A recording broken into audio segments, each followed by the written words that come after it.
Valsts ir sarežģīts mehānisms, un tā vienkārši viss nepateiksi, kur tā sākas un kur beidzas, kas tev tajā patīk un kas nepatīk. Taču jāatceras, ka pašai sava valsts šobrīd ir vien nepilniem 200 no vairākiem tūkstošiem tautu.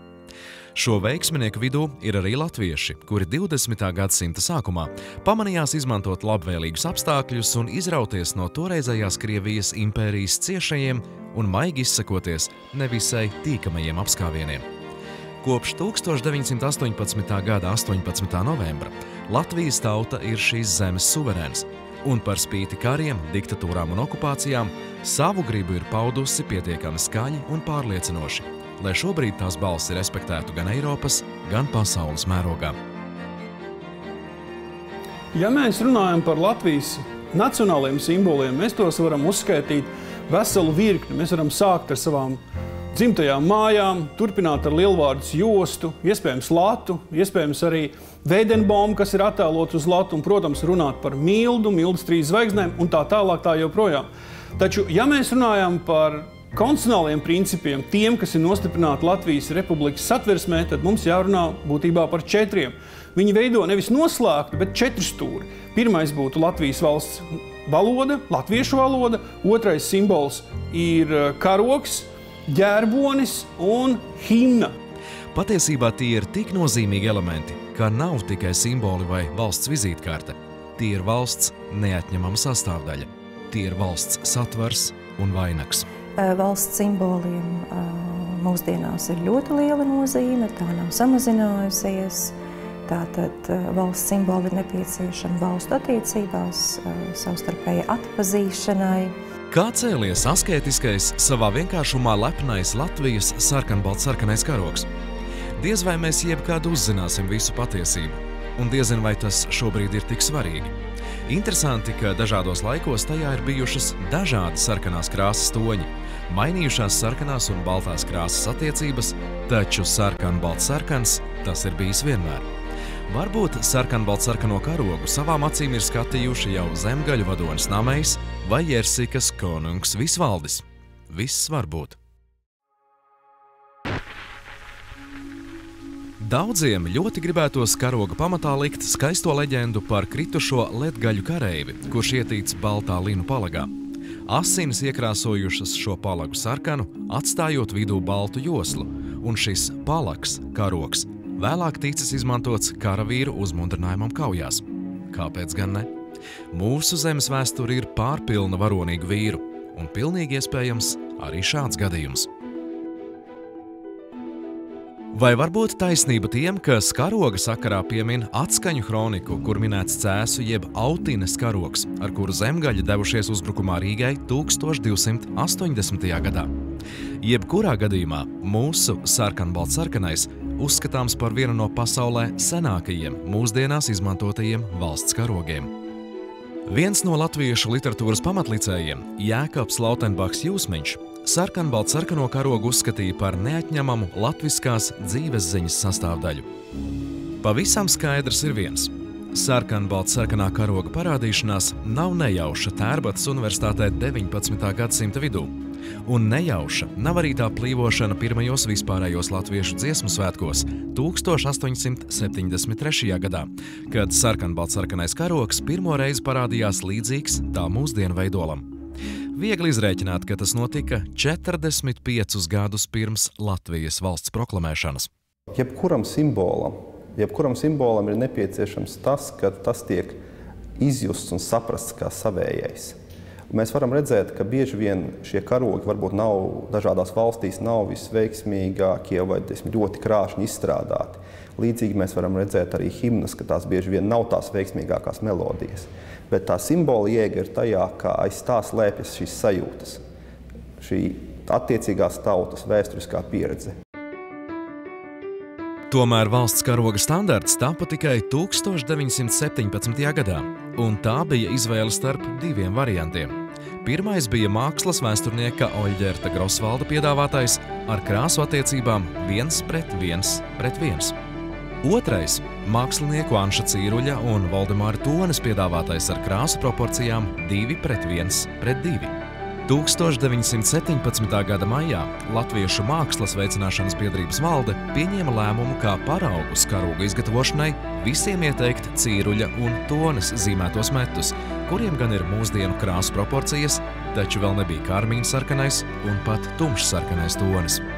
Tāds karogs ar vienotām proporcijām, bet dažādiem sarkanās krāsas toņiem Krievijas pilsoņu kara laikā tika izmantots Latvijas neatkarības idejas popularizēšanai visā Krievijas impērijas, jeb tolaik jau padomju Krievijas teritorijā.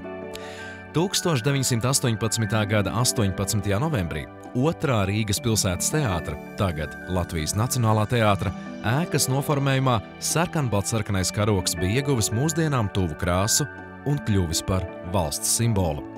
Tomēr krāsu standarts vēl nebija ieviests.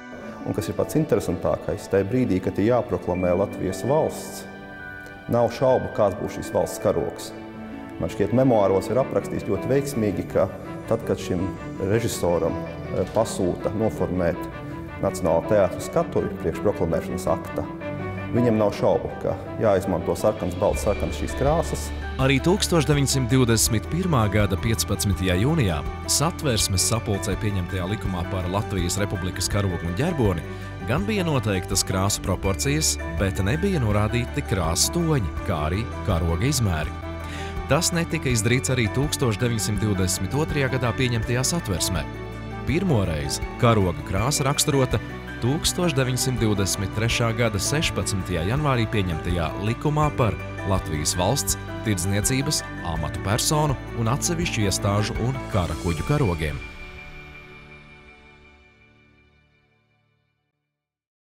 Pēc Latvijas okupācijas 1940. gadā par sarkanbaltsarkanā karoga izmantošanu vai glabāšanu draudēja krimināla atbildība. PSRS laikā par sarkanbaltsarkanā karoga izmantošanu un tikai glabāšanu vien cilvēki tika sodīti. Parasti atbilstoši Latvijas PSR krimināla kodeksa 65. pantam pretpadomju, aģitācija un propaganda. Ir ļoti daudz cilvēku, kas glabā visus okupācijas gadus šo Latvijas karogu, lai varētu viņu atkal pacelt. Un padomju okupācijas laikā ļoti daudz cilvēku riskēja ar savu dzīvību, lai paceltu dažādās pilsētās Latvijas karogu, atgādinot par to, ka ir iespējams sagraut šo padomju savienību un iespējams atjaunot valsts neatkarību. Karogs atklātībā no jauna parādījās trešās atmodas sākumā. 80. gadu otrajā pusē sarkanbaltsarkanais karogs tika plaši lietots kā atjaunojamās valsts simbols. Pirmā bija cilvēktiesība aizstāvju grupa Helsinki 86, kas līdzīgi sirdsapziņas cietumniekam Gunāram Astram atļāvās ignorēt kriminālu kodeksu. Gunārs Astra 1988. gada 6. aprīlī aizgāja mūžībā, bet sarkanbaltsarkanais karogs plīvoja arvien drošāk. Sākumā helsinkieši kā Latvijas karogu sakārtoja ziedus pie brīvības pieminekļa, pēc tam arvien biežāk nesa saulītē arī pašu karogu. Pavisam drīz sekojot helsinkiešu paraugam, ļaudis vairs nebaidījās pacelt sarkanbaltsarkano karogu gan pie brīvības pieminekļa, gan Daugavmalā un Mežaparkā, gan Baltijas ceļa laikā. Valsts karoga status tika atjaunots 1990. gada 27. februārī, tātad īsi pirms valsts neatkarības atjaunošanas.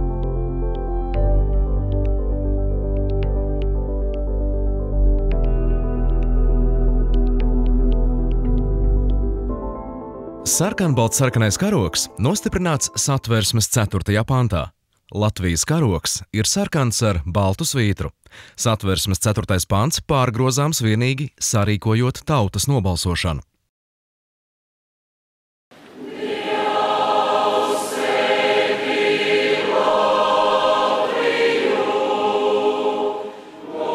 Dievs svētī Latviju. Vārdi, ar kuriem tagad beidzas Satversmes preambula. Baumaņu Kārlis to īpašu dziesmu svētkiem radīja kā latviešu himnu, kas rakstīta vīru korim. Pirmo reizi tā izpildīta pirmo vispārējo latviešu dziesmu svētku svinīgajā atklāšanas aktā 1873. gada 26. jūnijā Rīgas Latviešu biedrības zālē. Tomēr svētku kopkori dziesmu nedziedāja, jo to aizliedza Krievijas cenzūra, pamatoti saskatot vārda Latvija publiskā lietošanā iedīgli prasībai pēc latviešu valsts. Krievijas impērijā neviens nedrīkstēja dziedāt Dievs svētī Latviju. Tomēr arī dziedot Dievs svētī Baltiju, liela daļa domāja Dievs svētī Latviju. Tā tas visticamāk tolaik bija. Latviešu tautas himna pirmo reizi tiek iespiesta tūlīt pēc pirmajiem latviešu dziedāšanas svētkiem 1874. gadā iznākušajā Kārļa Baumaņa dziesmu krājumā Austra, bet turpmāko krājumu līgo, kurā arī atradās šī himna, Krievu valdība konfiscēja. Dziesmu svētku kopkorī dziesma pirmoreiz tika dziedāta tikai 1895. gadā, 4. dziesmu svētkos Jelgavā, kad dziesmas tekstā, bet ne nosaukumā, vārdu Latviju nomainīja ar Baltiju. 1905. gada revolūcijas laikā himnā atkal atgriežas vārds Latvija. Drīz pēc tam Dievs svētī Latviju kļūst par visas latviešu tautas lūgšanu un pamazām nostiprinājās kā pagaidām neesošās latviešu valsts nacionālā himna. Tā himna patiešām ir kaut kas tāds, kas ceļ mūsu tautu uz augšu. Un arī tas ir ļoti interesants motīvs, ka meitas dzied un dēli dzied. Atkal redzams, ka dziesmu svētki un himna, ka tā apvieno mūsu tautu, ka tā uzmodina to labāko, kas ir cilvēka dvēseles, kas ir tautas dvēseles dziļumos. Ka tā ir gan tautas vienotības veidotāja, gan arī vienotības izpausme. Dievs svētī Latviju par Latvijas Republikas himnu tika apstiprināta 1920. gada 7. jūnijā Latvijas Satversmes sapulces sēdē. 20 gadu garumā Latvijas tauta skaļi un lepni dziedāja savu himnu. Tomēr pēc Latvijas okupācijas 1940. gadā padomju vara tautas lūgšanu aizliedza. Tās vietā mēģinot iedēstīt ideoloģiski pareizāku Latvijas PSR himnu. Trešās atmodas laikā izrādījās, ka savu himnisko lūgšanu cilvēki nav aizmirsuši.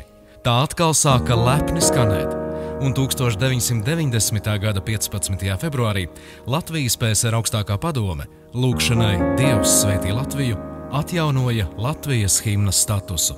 Šobrīd izskan arī tādas balsis, tā himna novecojusi, mums vajag kaut ko svaigāku, varbūt kas vairāk sit pa emocijām. Bet uz to es gribu atbildēt, mums vajadzīgs tas, kas aizskar mūsu gara dzīles, kas mūsu gara dziļumus un kas modina to labāko, kas mūsu tautā ir.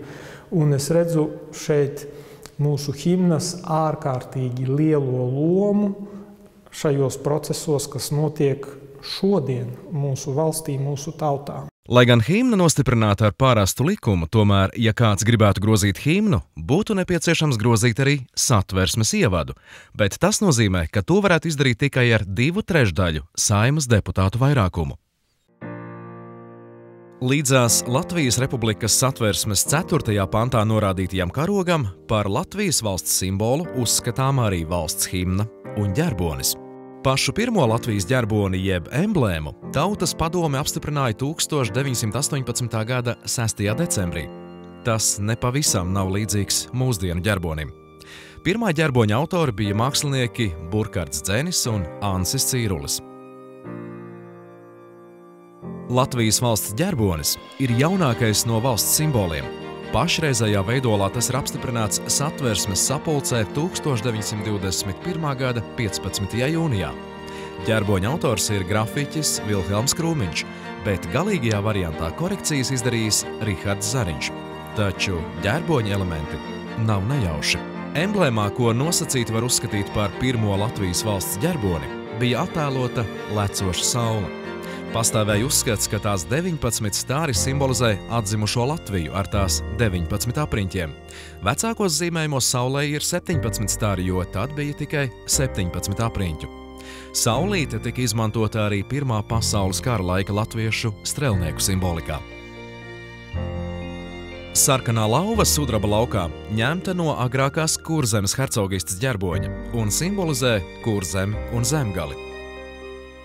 Savukārt sudraba grifs ar zobenu ķetnā ir agrākās Pārdaugavas hercogistes ģerbonis un tagad simbolizē Vidzemi un Latgali. 3 zelta zvaigznes virs ģerboņa vairoga simbolizē 3 Latvijas zemes – Kurzemi kopā ar Zemgali, un tās abas vēsturiski veidoja Kurzemes hercogisti, un arī Vidzemi un Latgali. Ģerboņa greznojumam izlietoti ozola zari – sens latviešu vīrišķības un izturības simbols. Lielo Latvijas ģerboni ir tiesīgas lietot Latvijas konstitucionālās institūcijas, kā valsts prezidents, Saeima, ministru kabinets, Satversmes tiesa, arī augstākā tiesa un arī ģenerāla prokuratūra. Lielo ģerboni lieto arī uz nozīmīgākiem tiesību aktiem, kā piemēram tiesu nolēmumiem. Tāpat lielo ģerboni ik viens var atrast savā personu apliecinošā dokumentā. Ģerbonis, būdams jaunākais, ir arī vismazāk aizsargātais Latvijas simbols. Tas ir nostiprināts kopš 1999. gada 1. janvāra spēkā esošā likumā par Latvijas valsts ģerboni. Un, lai to grozītu, būtu nepieciešams Saeimas deputātu vienkāršs vairākums. Tas ir 50 plus 1 balss. Latviešu valoda ir viena no vecākajām pasaules valodām, tomēr tās rakstiskais variants ir samērā jauns. Par pirmo rakstu pieminekli latviešu valodā tiek uzskatīts 1585. gadā Viļņā jezuītu izdotais Katoļu kaķisms. Tomēr izšķiroša nozīme latviešu rakstu valodas veidošanā bija nevis kaķismam, bet gan alūksnes mācītāja Ernsta Glika Bībeles tulkojumam, kam šķiet bija tikpat liela nozīme latviešu rakstu valodas izveidē, kā Lutera Bībeles tulkojumam vācu valodā. Lutera Bībele lika pamatu vienotai vācu valodai, jeb, kā tagad saka, literārai valodai. Savukārt Glika Bībele par literāro valodu padarīja augšzemnieku runu, no kuras vēlāk izveidojās latviešu literārā valoda. Valodai ir izšķiroša loma nācijas un tautas pastāvēšanā, jo jebkurš cilvēks runā un domā dzimtajā valodā. Bez valodas starpniecības tauta nespētu ne uztvert, ne nodot nākamajām paudzēm nacionālo kultūras mantojumu. Bez latviešu valodas nebūtu ne latviešu tautas, ne arī Latvijas valsts. Jā, latviešu valodas rakstības aizsācēji bija vācu baltieši. Lai gan paši reizumis runāja ar svešādu akcentu, tomēr centās pierādīt, ka latviešu valoda ir piemērota skaidram rakstam un dziļām domām. Tieši šie vīri radīja atspēriena punktu jaunlatviešiem. Taču valodas attīstība tā īsti varēja sākties tikai pašās 19. gadsimta beigās. 1876. gadā Rīgas Latviešu biedrība izveidoja pareizrakstības komisiju, kas beidzot izveidoja vienotus latviešu valodas pareizrakstības principu pamatus, ieviesa virkni jaunvārdu, lai pārvarētu lielākās dialektu atšķirības. 1908. gadā Rīgas Latviešu biedrībā izveidoja otru latviešu valodas pareizrakstības komisiju, kuru vadīja Kārlis Mīlenbachs. Komisijas darbā piedalījās arī Jānis Enzelīns un citi valodnieki. Šī komisija pieņēma latviešu pareizrakstības noteikumus, sakārtoja vārdu krājumu un šo valodu 1909. gadā sāka mācīt skolās kā latviešu valodu. 1910. gadā iznāca pirmā 2 sējumu latviešu enciklopēdija ar latīņu burtiem. Pirmais dekrēts par oficiāla statusa piešķiršanu latviešu valodai tika publicēts 1918. gada 4. janvārī Iskolata pārvaldītajā Latvijas daļā. Pēc Latvijas Republikas proklamēšanas 1918. gada 18. novembrī latviešu valoda pirmo reizi kā valsts valoda minēta jau 1918. gada 6. decembra tiesu pamatlikumā, kas tātad tika pieņemts tikai 3 nedēļas pēc valsts proklamēšanas.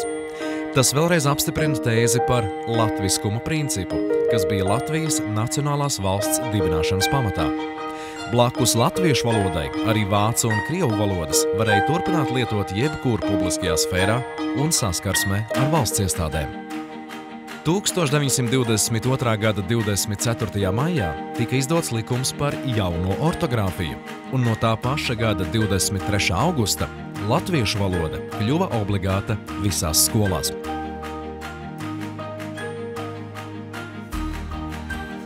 Sākotnēji bija paredzēts pieņemt arī Satversmes otro daļu, kurā būtu noteiktas cilvēka pamattiesības, līdzīgi tā kā tas ir jau tagad Satversmē.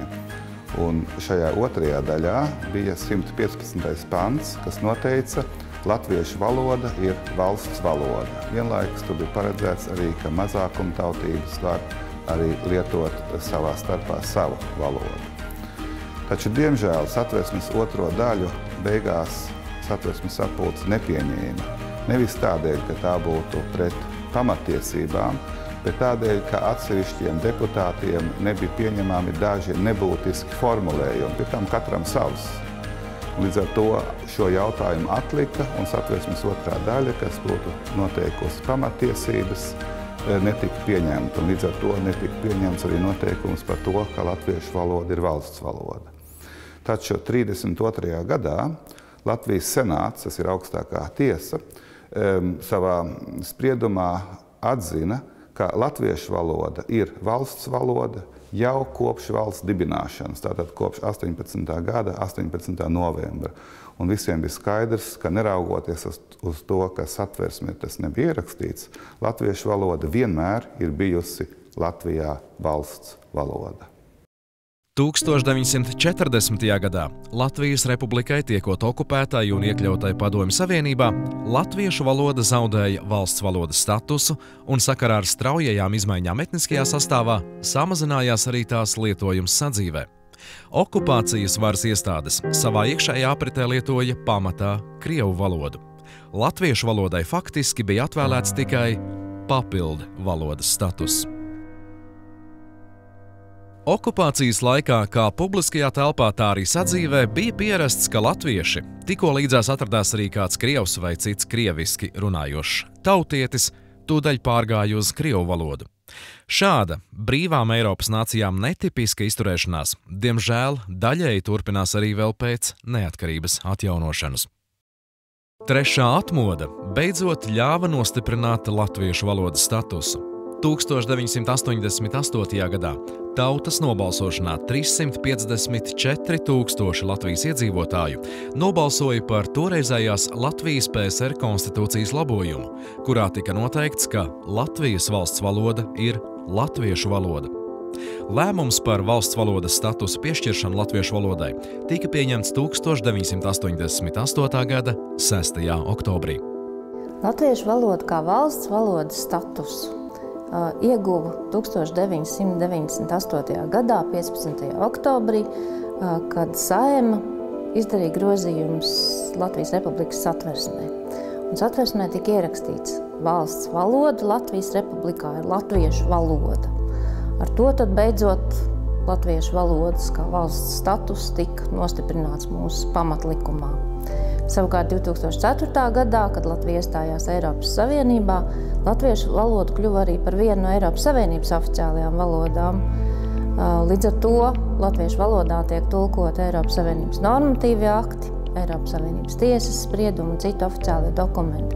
Jebkurš no mums var vērsties Eiropas Savienības institūcijās ar iesniegumiem latviešu valodā un arī saņemt atbildi latviešu valodā. Latviešu valodas status nostiprināts Satversmes 4. pantā. Valsts valoda Latvijas Republikā ir latviešu valoda. Svarīgi, ka Satversmes 4. pants pārgrozāms vienīgi sarīkojot tautas nobalsošanu. Tomēr 2012. gadā latviešu valodas pretinieki vēlreiz mēģināja apdraudēt valodas statusu, sarīkojot absurdu referendumu par Satversmes 4. panta grozīšanu. Pirmo reizi Latvijas vēsturē referendumā tika sasniegts konstitucionālais vairākums. Balsošanā piedalījās vairāk nekā puse no visiem balsstiesīgajiem pilsoņiem. Šajā referendumā latviešu valoda tika vēlreiz apstiprināta kā vienīgā valsts valoda.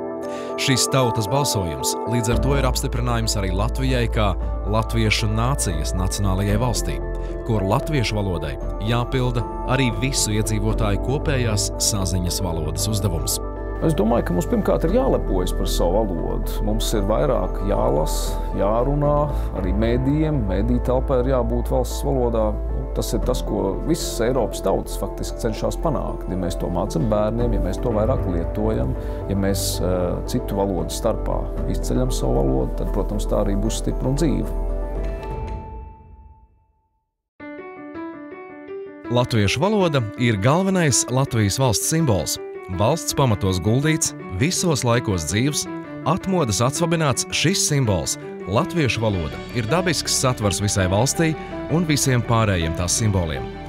Nevelti latviešu valoda ir minēta ne tikai Satversmes 4., bet vēl 4 tās pantos un arī preambulā.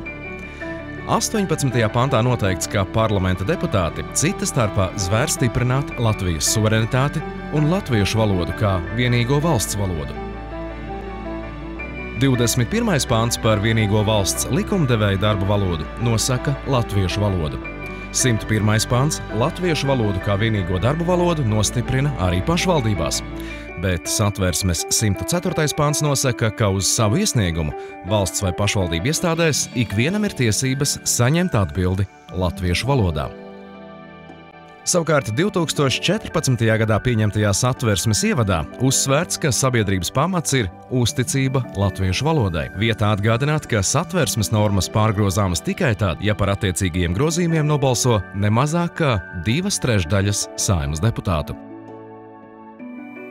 Visu Latvijas pirms okupācijas simbolu atjaunošana visskaidrāk apliecina Latvijas valstiskās pēctecības doktrīnu.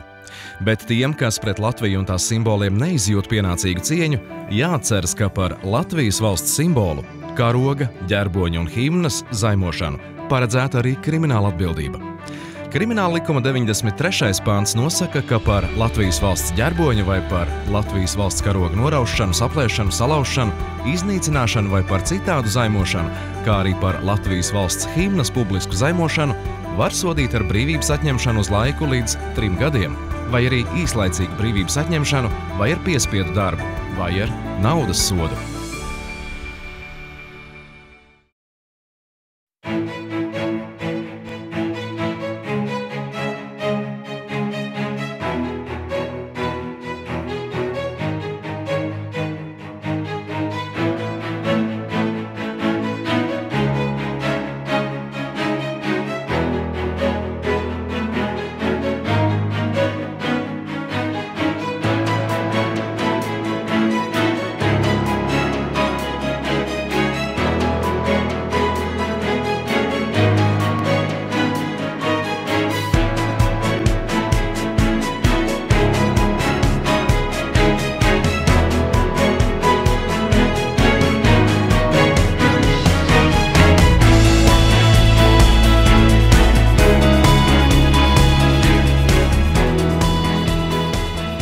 Latvijas simbolus es redzu kā skaistu vēstījumu par 3 nācijai svarīgām lietām. Karogs – tā ir ziedošanās Latvijai. Tas ir stāsts par senvēsturē kritušo varoni, ko viņa cīņu biedri gulda uz balta auduma, kas no viņa asinīm krāsojas sarkanas. Ģerbonis – tā ir tautas vienotība, nedalāmā Latvija, visas Latviju zemes, zem apvienotās brīvības saules. Latvijas himna, Dievs svētī Latviju, ir par mūsu vērtībām, par stingro pamatu, pie kā mēs turamies un ko mēs nedrīkstam zaudēt. Šos mūsu valsts simbolus es pieņemu kā lielu vērtību. Tie saliedē nāciju, un uz tiem raugoties, es izjūtu lepnumu par mūsu, par Latvijas valsti.